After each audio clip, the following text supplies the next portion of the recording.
Hello, it's so great to see you again today. I hope you're enjoying the beautiful weather that we're having. It's been a fabulous day again, and it's the start of a new week. And at the moment, for us in Queensland, it's the start of a new era. For Victorians, I think you've already been experiencing this for a week. What am I talking about? I'm talking about homeschooling. So for any of those other states that have already been homeschooling, I take my hat off to you because it is definitely a challenge for a working mum who's trying to now juggle not only working from home, but also juggling the homeschooling of the kids. So I wanted to see how you were going with it today. So reach out, touch base, give me comments about how you're feeling through this. And I'm going to share some of my tips and what I've been doing to help with this. So I'm Teresa Todd, naturopath, biochemist, microbiologist, and author of The Energy Solution. And like I said, I wanted to touch base with all of those challenged mums today. All those mums, and there will be dads working from home as well. All of those that are feeling like they're being challenged, putting another hat on. I call it hats. I always feel like I've got to put a different hat on to do a different job. So you've got a lot of parents out there that are not only doing I'm going to talk mums because this is where I'm coming from. So you've got a mum that's already trying to work, trying to keep afloat as far as keep her work or whatever she's doing going. And then also utilizing being the home domestic, doing all of the tasks around the house and looking after the kids. Yes, we don't have after school activities anymore, but now we've got homeschooling. And homeschooling has its challenges. So we've got to be there for the kids, especially for the younger ones that aren't in the senior school and need a little bit more direction. So how are you going with it? So I'm going to admit it's been interesting. It's been a bit of a challenge. I did ask a lot of questions before going into this. So my sister is in the education realm, and I've picked her brain on how to do this, and I've spoken to a lot of other parents in what they're doing. And so today I wanted to bring some tips to you to maybe help you in this kind of situation with what others are doing out there. So the thing is, when kids go to school, they're going to school for 6 hours. My son calls it 6 cruel hours of schooling, but it's not really 6 cruel hours, but it's 6 hours of schooling. And in that, they have different subjects, and they have one teacher to 25 students, and they've got lunch breaks and other kind of meal breaks and fruit breaks in amongst all of that. And then they've got the library, and they've got PE and music. Now, when we take a lot of those out, you can actually condense the amount of time that they're needing to be looked at for one-on-one time. So I used this to my advantage when I was looking at what can I do with my kids while I'm still working and also putting my teacher's hat on. And like I said, school teaching is not my forte. It's definitely my sister's forte, but for me, it is more of a struggle. I'm very much at home at helping educate people about their bodies and their health. That's my domain. Teaching my kids about maths and English and geometry and all of that goes with it. While I'm good at doing that, I'm not great at teaching. So this has been a challenge with that, and I'm really excited. I'm going to say I am excited about the process and about being involved with them with this process. I am taking that as being a positive. But to get through this and to be able to keep, I suppose, my business going, keep seeing my clients, keep creating the content, because I still have a lot of content that I'm creating for you, my clients. There is a lot of content I'm creating and a lot of information I'm wanting to bring out. So for me to continue all of these roles and do the teaching time, I needed to have some structure. And my personality is about structure. I like planning. If I'm going away on a holiday or a conference, I will start packing 2 weeks before. My husband hates it that I start packing that far in advance, but that's my way of planning. So I like to plan things. So my first tip for you is, with this process, set up a schedule or a timetable. The thing with children is they've had that timetable already imprinted on them from school. So they know that when they go to school, there's certain things that are expected of them at certain times of the day. So they've got lunch at certain times of the day. They've got PE at certain times of the week. They've got library at certain times of the week. So they're already geared to that structure. Let's bring that into the homeschooling environment so they have that structure still. And so what I did was use that structure, create a routine, and I got the kids involved. I sat down, I laminated, this is my little laminated piece. I laminated a timetable. So down this side, I don't know if you can see it on the camera, there we go. It's got all the times. And then across the top, it's got the days. And in that, I created, just in Word or Excel, I created a timetable. You can download a lot of them from the internet, but I created one that's suited for us. And so for me, it starts at 5 o'clock in the morning and it finishes at 9 o'clock at night. And I did that for me. So obviously the children don't get up at 5 o'clock, but for them, I was able to write in for them that they got up at, say, 7 o'clock and started their day from there. So doing that and writing it out. And then, like I said, I got the kids involved. I said, right, these are the activities we have to do each day. Let's schedule it into something where they're at their optimum and they're at their best. So they might find that doing a little schoolwork early in the morning when they're more able to think and fresher in their mind, that they might want to do some schoolwork between 9 and 10 o'clock. And then they want to have lunch at around, say, the 12 o'clock, and then they might want to have a bit of a play. And then about 2 o'clock, we might do a little bit more schoolwork because that's when they're feeling a bit fresh after the lunch and the playtime, and they're not having that after lunch fatigue, which a lot of the teachers have to cope with, of 25 to 30 students all feeling fatigued after lunch. So this is what I've put together, and I've done it I've laminated the piece of paper so that I can rub it out and write over it as I need to. And you can see I've color coded it. So there's things for work, there's things for schoolwork, there's lunches, everything's different. So I've tried to include that, and my children's ones looks entirely different to this. But for them, I allocated time where we're one-on-one schoolwork with them. We're doing the teacher's tasks that has been allocated. And then we're also doing I've utilized social media. So there's a couple of education programs, specifically a street science one that we've got here in Queensland. So my kids log on, and I've registered for them, and we log on at a certain time each day to have a look at the street science. And my kids loved it this morning. They absolutely cherished it. My son wanted to go out and get all the ingredients and do it himself here.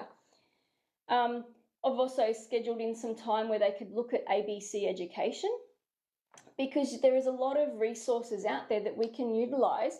And yes, they are on the internet, or they are media driven, or not media driven, they're technologically driven at the moment, but that's there to help us. So utilize these programs. So ABC TV, I think Channel 7 has got one. There's a lot of Facebook groups that like I said, street science. There's a couple of other Facebook groups that are doing education processes online, and you can sit and watch what they're doing, and the kids love it. So utilize that time and utilize the resources that are out there, so that it's not all about you directly teaching the kids, but they're learning from a lot of different avenues. And by doing that, you're keeping their interest, and they don't get bored with you talking to them they're different. When it's a teacher talking to them for that long, they listen. But when it's mum, they're like, oh, do I have to? Well, I find that's for my kids. And I do actually, I've spoken to other teachers, and they've even said their school students listen to them, but their own kids sort of don't listen so much. So it's not just something that happens to one family, it happens to everyone.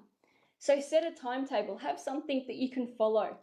And like I said, I've done it that my kids have got the timetable in their rooms, and they follow. And they actually came to me today and said, right, it's 12 o'clock, let's have some lunch. And so that was really good for them to look to the next exercise and what they have to do next. And after I finish here, it's time for us to do some exercise. So we're going to get out in the sunlight, we're going to get some fresh air, some walking, some activities. And that's what I'm doing after I finish here with you. So break up your timetable, have different areas of time for them during the day, but in the process, schedule time for you to do your work. And think outside the box. So I've got a couple of clients that are only working 3 days a week, but now they're working from home, and they're doing the homeschool, and they're going, how am I going to cope with doing 9 till 3 when I've got the children at home and I need to be there for them? And I said to these clients, well, let's look at it in a different point of view. Can you start work earlier? Can you get up earlier in the morning and start to do some of your work, say if you start at 5 o'clock in the morning, you get some of your tasks out of the way before the kids get up. Then you can spend the time with them, get them learning, doing their thing, and then maybe in one of the times that you're using those other educational resources, or in the time that you allocate for them to play, you can be doing your work. And so instead of it being 9 till 3, it might be from 5 o'clock in the morning till 6 o'clock at night, but it's broken up during the day. And instead of it only being 3 days a week, you might find that you're working over the 5 days a week or 6 days a week to get your tasks done. So there's no set time frames of when unless your employer is specifying this, but hopefully a lot of employers at the moment are being a bit more flexible. Look at how you can work around this. You might have extra days that you're working, but you're decreasing your amount of hours during one specific day. So that's the great thing with this, is the flexibility of it. You can create the day to suit your needs. And the reason I laminated my little schedule was so that I can change it as I need to, as I go through each week and we find different things that work effectively. Because it's a laminate, I can just rub it out and then rewrite on it with another whiteboard marker. So making sure that you're having time that you can put in for you for work. But more importantly, making sure that you've got time in there for you to have downtime for rest or for play. So like I said at the end of this, I'm so looking forward to going out and going for a walk with my kids, because that's not only fresh air and exercise for them, but it's my way of connecting back to me and resetting again. So the fun bit with that I'm looking forward to is in the middle of the day, getting out and getting some fresh air. Whereas if it was in my normal day, I wouldn't get out and get that fresh air.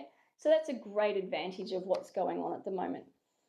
And also treat this current time like a normal school day.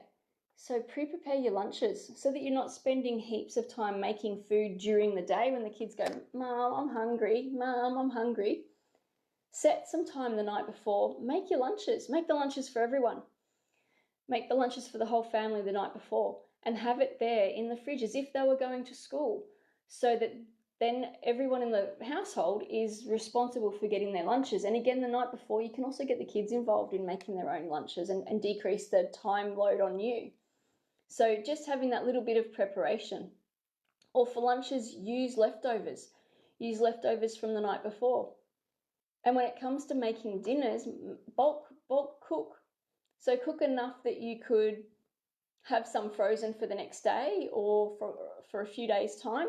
So whenever I make a meal, I double batch it. So I cook enough for 2 different meals for us, and I will freeze half of it for another time, or we'll use it as the leftovers for the next night's dinner. Or if I make a salad, I make enough salad for a couple of days, and then we can just add whatever we need to it. So it might be some boiled egg, or it might be just a little bit of nuts and seeds, or if it's for the kids, I might have some cooked steak in there if I want something different that they're not having for school lunches. So it depends on what you want to have into your eating plan for your kids, but make it that they're involved with that and that you're pre-cooking these meals. And it's easy, because then it makes it easier and less cooking time for you at the end of the day when you've already had a lot to go on during the day. So they're just some little tips to help you out. Like I said, schedule your day, work it out with the children, how you can schedule your day and make it run for you and your family. Have some time out, have some time that you can have downtime where the kids might be using the educational material that's around, and they could be out playing. Again, you could be using that time for you. While they're out playing, you might sit and have a relax and ground yourself during that time as well. So just make everything flexible. It will work. We will get through it all. And it is a fabulous time to start looking at how else we can do things. So I hope I've been able to help you with some tips on how to survive in homeschooling. I look forward to hearing what you've been able to do in your life and how you've been going through it. I always look forward to hearing the comments and seeing what's been happening. So please give me comments and give me feedback on what you've been doing. Give me feedback when you've put in these tips and seen how you've been going and working for you. For those that do want a bit more information, for those mums that are feeling frazzled and fatigued and like they're not coping in general, I'm offering a special on my book at the moment. So my book, like I said, I wrote a book called The Energy Solution, a mother's guide to go from frazzled and fatigued to fabulous. And in that, I talk a lot about how mothers are constantly juggling a lot of different aspects of our life and what we can do with that. Now, if you're wanting a copy, the special at the moment is $20, including postage here within Australia.